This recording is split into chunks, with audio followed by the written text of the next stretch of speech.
Hi, I'm Christy with Create with Christy. I can't wait to show you how easy it is to watercolor on fabric. I'm going to show you a couple samples of banners that I've made using watercolor brush pens. Here is the first one, wonderfully made, and everything on here that I used is with watercolor brush pens.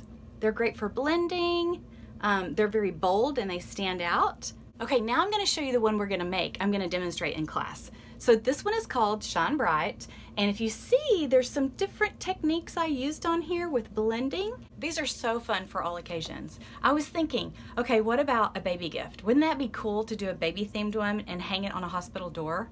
What about Christmas? Christmas ones would be so cute hanging up. What if you even made one for your grandma in the nursing home where you could put it on her door? So every time she comes in and out of her room, she thinks about you and how special that she is to you. How about an encouraging quote to give to someone to hang up in their office? And a birthday one would be perfect that you could keep and hang up each time someone in your family has a birthday. Or how about these for everyday use? They make wonderful gifts. In this class, I'll teach you how to come up with your own design, or you can copy mine.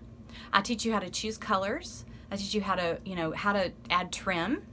I also teach you some blending techniques. And the videos will be step-by-step instructions on how to create it. What's really nice about that is they're broken down into small segments. So there would just be one section on the hand lettering. There would be one section on adding the trim, and so forth. Another awesome thing about online classes is grab your favorite beverage, put on your most comfortable clothes, sit down, remove all distractions, relax, and enjoy. Now, if you haven't signed up for class, why not? And if you have signed up for class, let's get started.